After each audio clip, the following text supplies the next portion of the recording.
Yeah, I haven't been streaming for a bit, and it's largely because the little free time that I had, I was using to play Metroid Dread already. Um, it arrived like last week here, and yeah, I've been playing it and I quite enjoyed it. So I decided that it would be fun to do a little Metroid tier list and talk about where I think they all go at this point before getting into some art that I have to do today. So I have down here, I just made this in Photoshop rather than using a tier maker, don't really see the point. I made a little icons for all the Metroids so it looks pretty when I'm done. You may notice something that might seem off here. That's basically, why isn't Metroid Prime Pinball in the list? Well, I didn't really consider that counts. But no, seriously, another Metroid 2 remake is in the list. I wouldn't be against putting other fan games in a list. I don't really care what's official from Nintendo and what isn't. But at the end of the day, this was the only one that was like widely played enough that I felt it made sense to put here, and that wasn't a ROM hack, because if you allow ROM hacks, then the floodgates are open. There are a lot of games, and a lot of good games. A lot of Super Metroid hacks would probably rank pretty high, in my opinion, but if it isn't like a full original game, with its own code, I'm not really putting it here. So yeah, I'm going to do it in chronological order of release. And yeah, this is just my personal opinions, of course. I'm going to like justify my choices, but that's not me trying to persuade anybody to think the way I think. Depending on what you value in the games, you're going to rank them differently. Like if you are more into it for like the atmosphere, or like the really detailed world or lore, you're probably going to rank the Prime games highest. But if you're into it for like gameplay and replayability, less so. So depending on what you value, you're going to put stuff in a different order, and that's fine. This is just my personal opinion. So, starting with, oops, wrong two. I'll start with the original Metroid for the NES, which is one of the trickiest games to place in a tier list here. It really puts into question how much you're taking into consideration, like when it came out and technical limitations. I usually don't see that much of a need to consider those things, just because I like retro games and I like how they look and sound, and I think a lot of them have better game design than modern ones. But for Metroid, there are a lot of limitations that do come into play. It's a very janky game if you've played it. The gameplay isn't so smooth. And it's also a fairly early NES game where they hadn't figured out how to have a lot of storage space. So there's a lot of reused rooms that make it a little more monotone than the rest of the series. But there's a lot of really cool things about it as well that I actually wish was in more of the series. I like the no map. I like keeping a map in your head. I think that's really good about Metroid 1 and 2, and they're both designed to work that way. Like if you had no map in modern Metroids, it wouldn't work as well. They were built around having a map, and it does give you a lot of possibilities of making a more complex world. But for the original Metroid, I think there's a really interesting experience. I think you're really shooting yourself in the foot if you try to play it and you think, oh, just take a map from the internet. That really is going to take the fun out of it. So probably the game with the most positives and negatives to rank here. There's a lot of very weird unbalanced things, a lot of bugs, Definitely not for everyone, but I really like a lot of its qualities. I'm not even, giving games like credit for all it came up with a thing in the series that is important. And even then, I think at least for now, I'm going to leave Metroid at a high B tier because I do really like it. And it's a very unique, different experience from the others. Then there's Metroid 2, again, a pretty complicated game to rank. Again, I'm not giving it a lot of credit for all that it added to the series, but I do think it's another very interesting and different experience from all the other Metroids. Again, it benefits a lot from the no map, and it has a lot more unique of a map than the original Metroid. You really can tell where you are. Even in Black and White, they were really good at making the areas really unique, so you could tell where you were. And it has this really quiet experience of exploring caves. It's kind of the best in that way. The feeling of isolation that a lot of people talk a lot about in Metroid. I don't really get it that much from a lot of the modern Metroids, and I get that it's because you can't do that and some other interesting things. It's a very quiet, simple game that just kind of doesn't fly nowadays, not as a AAA game anyway. So, but it does have a lot of downsides. Basically, you're hunting Metroids the whole game, and the fights really aren't very good. So, and if you're exploring kind of smaller areas. So I'm going to put it as a C tier. I think it's distinctly worse than the original Metroid, even though it has its virtues. Now, Super Metroid is pretty much a no-brainer. That's what the S tier is for. S stands for Super Metroid. And it's probably going to stand on the top of that S tier for me. I really think like this is, I mean, anybody who follows my art or my channel probably knows that Super Metroid is my favorite game. Just the atmosphere is the best in the series, the music's the best in the series. It introduced more of a sequence of items and kind of guiding you through a more linear path, despite being open world like Metroid 1, but it is a lot looser than most games in the genre when it comes to you being able to go other places. The world feels really alive and cool, and it has a more distinct atmosphere than a lot of the games. Like, it feels very much like a cohesive world, and it's just kind of the best of all the qualities in Metroid. The gameplay is really good. I really like the running mechanic that's unique to only it in the series, where if you're good at movement, you can navigate that world in really fast and interesting ways. It's very much a no-brainer for me to put it in the S tier.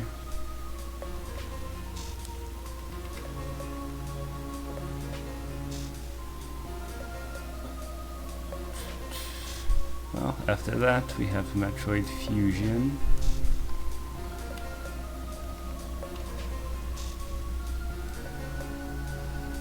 Where should I put Fusion? I'm saying this about every game that is kind of hard to rank. I really feel like they all tend to have good and bad qualities to them. Fusion, I was definitely one of those people as a kid. I didn't like Fusion. Basically, I wanted it to be Super Metroid, and it's not. It's a completely different game, completely different game design.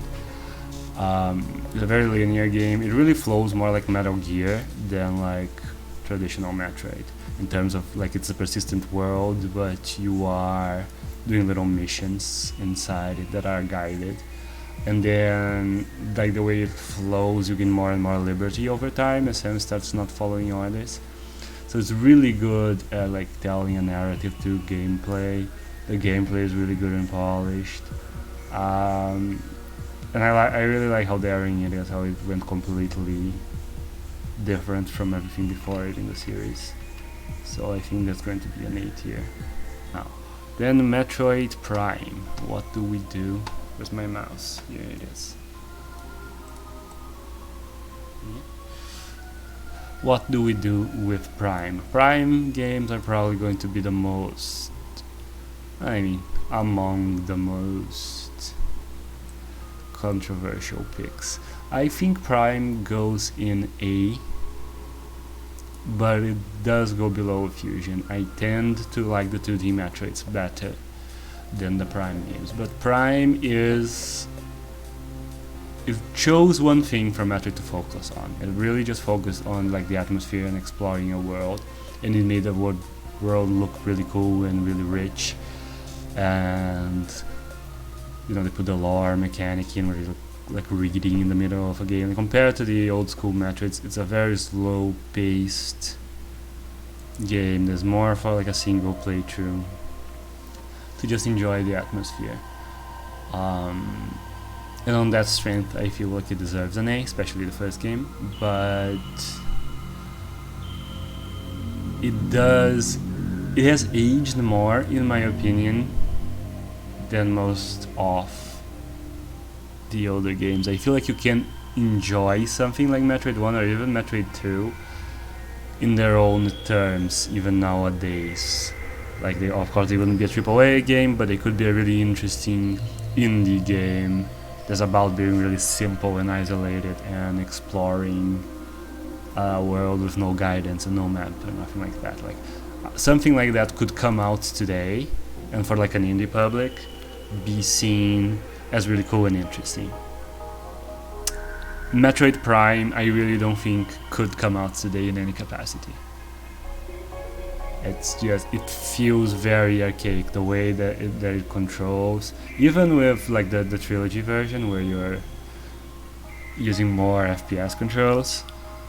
Very slow paced, very kind of methodical game. It doesn't feel like a modern game. And it can, like, I understand someone thinking like this is kind of draggy, the combat's just locking on and mashing A.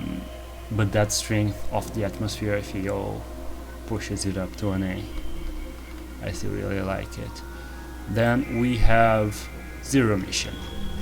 Zero Mission for me is also an S tier, just below Super Metroid. I think it's just really, really, really good. It took the good things from Fusion, it took the gameplay from Fusion, which really works, and it really is a lot more agile than the Super Metroid gameplay, where Samus has a lot of momentum. It's fun to navigate the world, but stuff like combat doesn't feel as responsive and fast-paced as the GBA games. And you combine that with more of an open world, like it's very much like Super Metroid, where it has like a suggested path, but it gives you tools to break it. And that's my favorite Metroid formula. That's going to be very clear in this tier list, where there is kind of a path, but there are a lot of ways for you to be more efficient or to get stuff early, and exploring the kind of thing is a lot of fun. There are fun games to replay, to try to get 100%, to try to beat it fast. I enjoyed Zero Mission a bunch. I've played it many times. I've gotten every like ending. Like, it has a low percent, like in 2003 I think, or 2004, I think 2003 it came out, and it has like a low percent achievement, like where you need to get less items than even what would just seem to be the basic power-ups, let alone like missile expansions. Like, that's such a kind of a modern speedrunny thing, like internet culture thing, to do this kind of challenge runs. And it had, like, even before, Xbox achievements, it had that. Like, there's really cool challenges that are a lot of fun to do. There really is the side of Metroid that I personally kind of enjoy the most, and Zero Mission does such a good job of that. And Zebes is a very classic Metroid setting. I just think it's a lot of fun. I also like how short it is. It feels almost like an arcade game, that like you can kind of pick it up and beat it in one go. So yeah, I think that's fun, and it goes in an S tier for me. Metroid Prime 2 now. I definitely like 2 less than Metroid Prime 1, as close as they are to each other. In the end, I just don't like it quite as much. I find the Dark World to be kind of unappealing, you know, kind of looks the same. I actually like the standard world from Prime 2. I like a lot. I really like the normal areas. I think they're really unique, and I like the early game when they're kind of going this sort of horror route. I was there for it. I really liked that part. But I think in the end it ends up rehashing Metroid Prime a little bit too much, and the Dark World's just kind of meh. But I think it can go still in A tier behind Prime 1. They are pretty similar in general. I don't feel like it justifies dropping into B tier, but I might revise any of these as I'm coming back. Then we're already done with the first row. Okay, Metroid Prime Hunters. This one I might get some disagreements on. Hunters, I just really don't like it. I don't care much about the multiplayer. I know it's more of a multiplayer experience, but the single, I feel like having such an extremely bare bones single player is just kind of not admissible as a Metroid game. And yeah, it's very bad, it's very monotonous, you're just kind of doing the same thing over and over again. The DS just really couldn't render a Metroid Prime game, like it just doesn't have the technical potential for it. They shouldn't have even tried to do a 3D game on it. Aiming with the touch screen is something that I just don't get. It doesn't work, it's very uncomfortable to hold. You can't like play it how you play a handheld game, or you can kind of have more of a relaxed posture. You're just kind of destroying your hand, and you just wish the whole time that you were playing it in any other device. Yeah, I really don't see any redeeming qualities in Metroid Prime Hunters. I feel like it should go a full. I feel like it should go full E tier. D tier might not even have anything in it at the end of this list. So what else have we got? Now we have Metroid Prime 3. Now I'm wondering whether Metroid Prime 3 deserves to be in a lower tier than the first two games. This is one that I kind of wish I had replayed a little bit more recently, because I kind of feel like it isn't as good.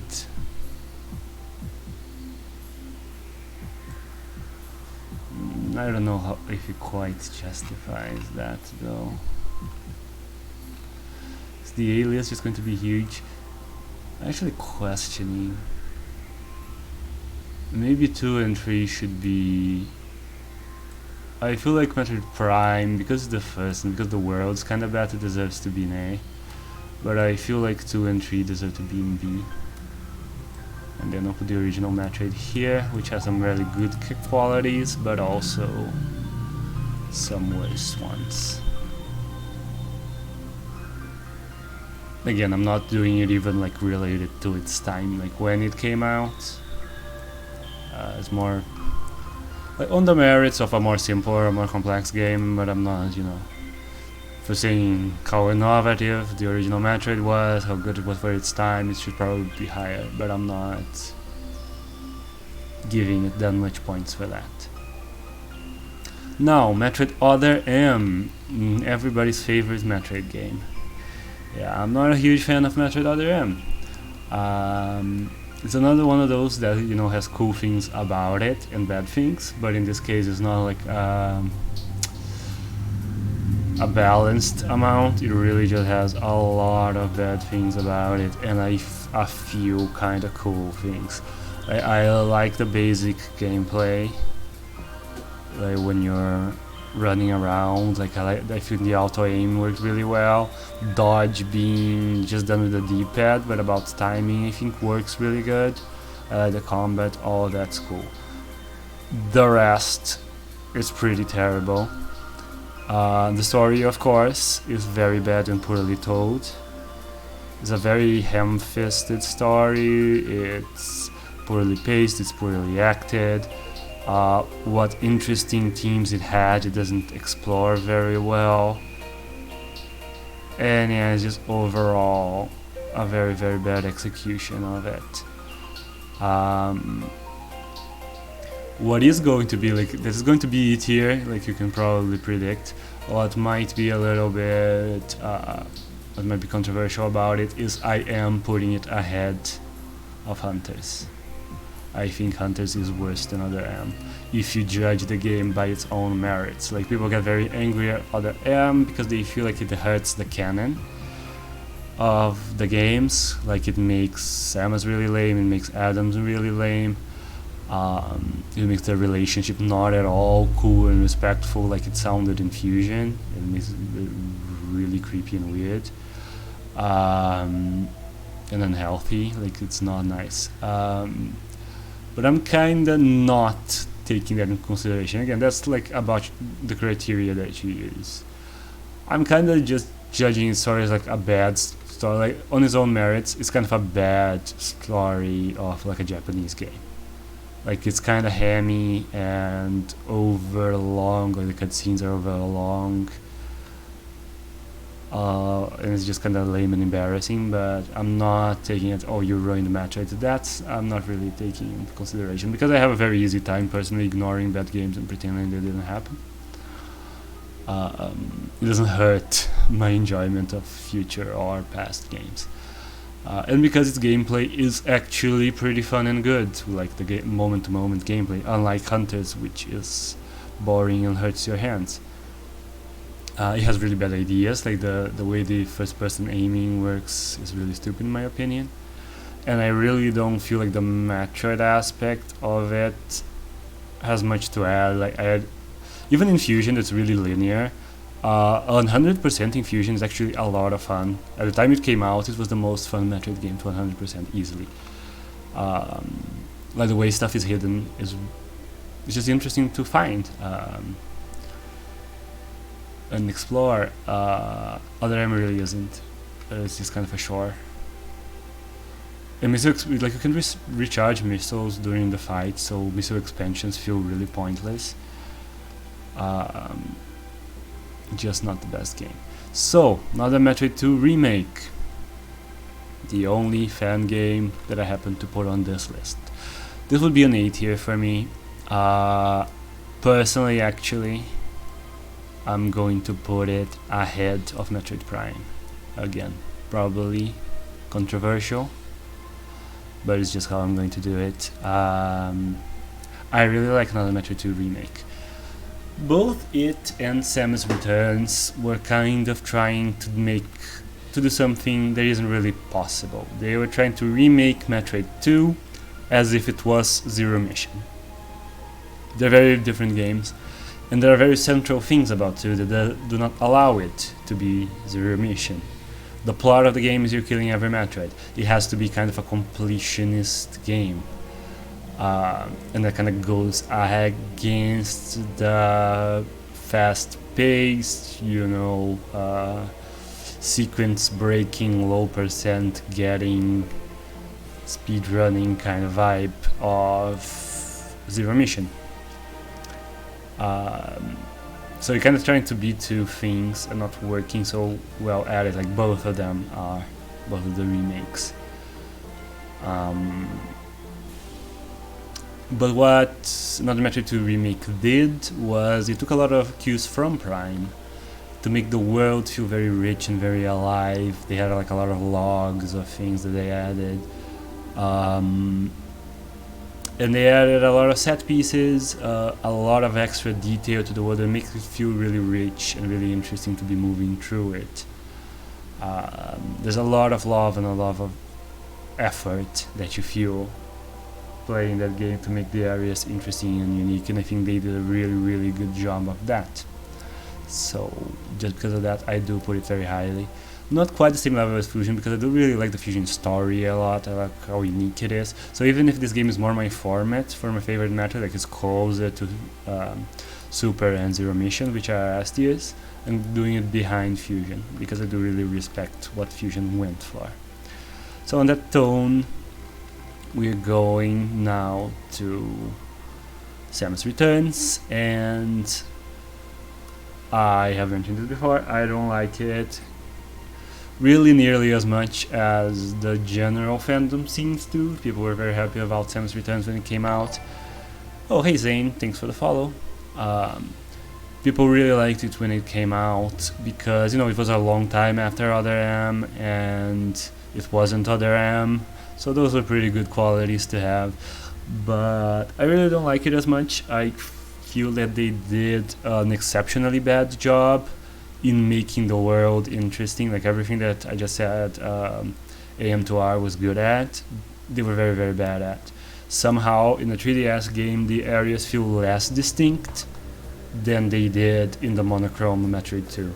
Metroid 2 is really good about using like textures and stuff and just the way the maps are laid out to make areas feel distinct. In Metroid 2 Remake, everything is like rocks lit in one hue. Like this is the green rocks zone, this is the purple rocks zone. It all just kind of looks like they use one tile set to make the entire game. It feels very bland, and everything has this kind of bloom lighting that makes everything muddy and indistinct. And like the different types of tiles, like the you can't wall jump here walls, or like the grapple surfaces, whatever, they're very over the top in how visible they are, which doesn't allow the world to have much texture. And the backgrounds are just kind of muddy.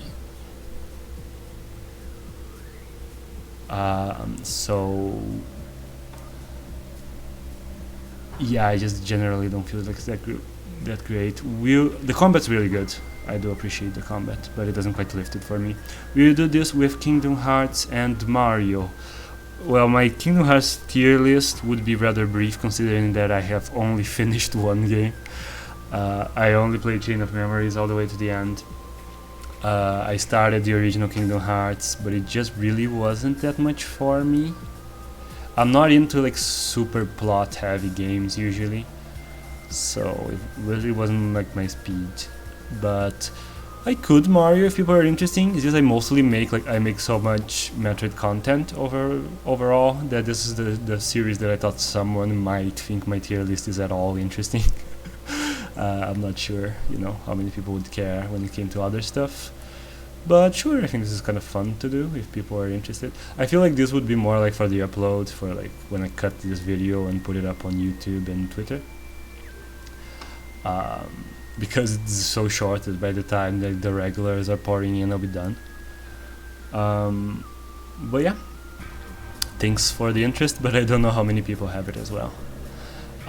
So I am thinking I'm going to put it in a C tier below Metroid 2. Now, if you're playing the game now, is it worse than Metroid 2? For most people, Samus Returns is going to be the more fun game for like a modern audience. Metroid 2 nowadays feels like an art game. Like it's very slow paced, it's very quiet, it's very unguided. But I find that experience more unique and more interesting than just kind of decent combat in a game that feels very linear and very lacking in characteristics. So, Federation Force. This is the one game that I'm not 100% qualified to be putting here. I've done at least one playthrough of every other game in the series. At least two, I guess. Nah, Hunter's only one.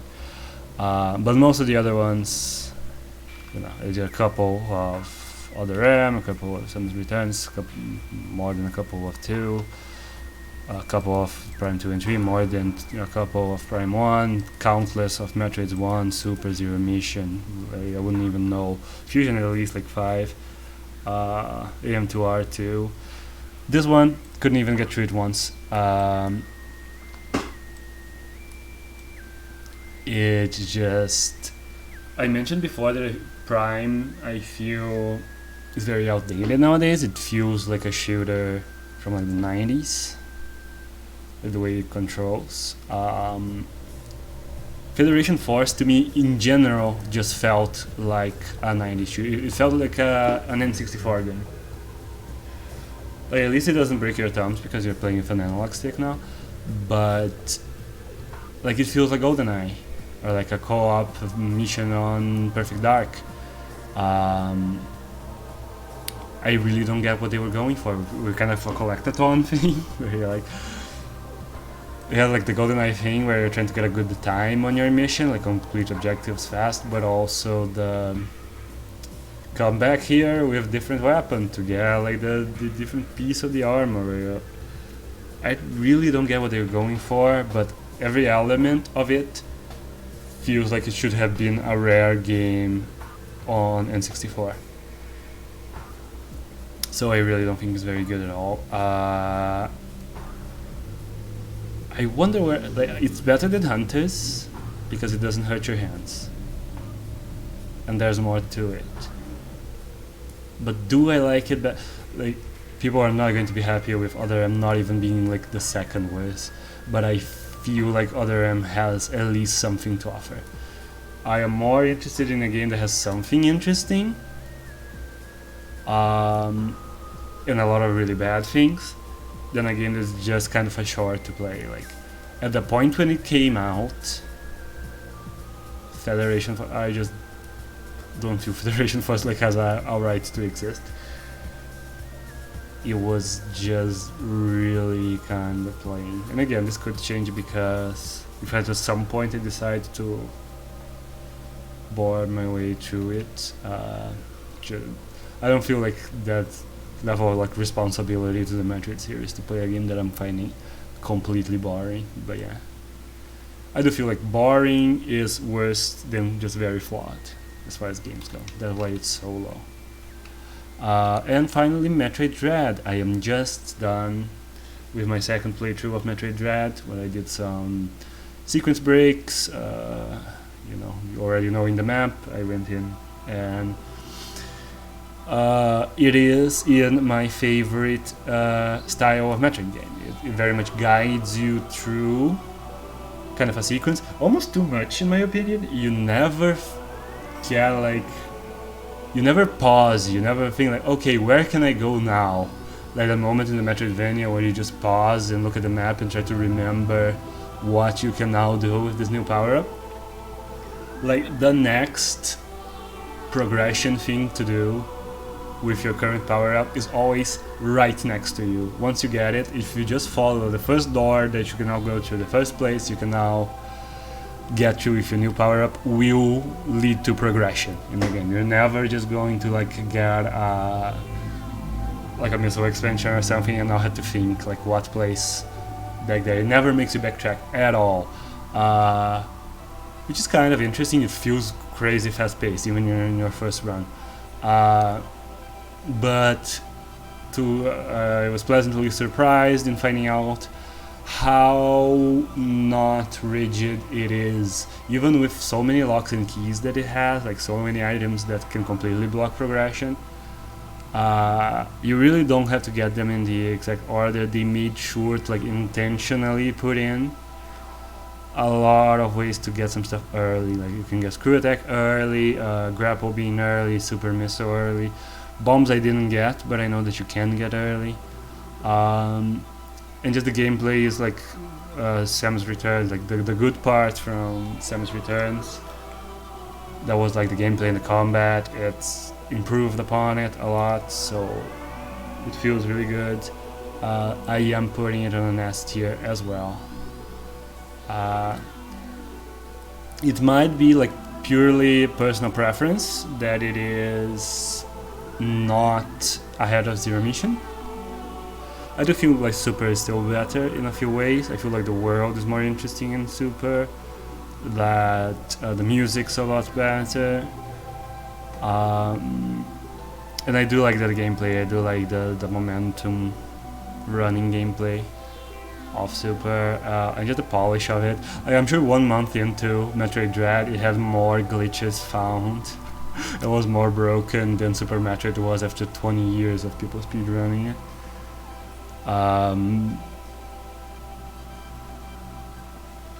But yeah, it doesn't quite, but you know, I have a very close a very, a personal fondness for Super Metroid and even Zero Mission. So that's not like the most objective thing in the world. These things are never going to be, but yeah, I'm going to put Dread in the S tier, just the last one in there. And yeah, I feel like this is generally how I feel about the Metroid games. Nothing to did here, but I think it's good to have like this gap here to show how much worse other areas than like the good ones. And to be honest, I don't even feel like any of the games are like awful games if you take into consideration like general games. Like, like are they that much worse than like the average game? Not really. This is like standards of the Metroid series. If it was general games and I was putting them in a tier list, they would probably become more jammed up here. And other really these might even be like C tier games, maybe D. Yeah, so that is the list. I am going to now end the stream and start it over to do another stream for a little bit. So yeah, thanks for watching. I'm just going to cut this up a little bit so it flows better and the technical difficulties early on can get taken out when I post it to YouTube. And yeah, then I'm going to put it on Twitter is the idea. So yeah, thanks for watching. If you disagreed, comment wherever you feel like it. Again, I don't care if people have a different opinion than me. That is fine. I mostly just wanted to talk about the Metroid series, and a tier list is kind of a format to do that. So yeah, see you guys around. Bye.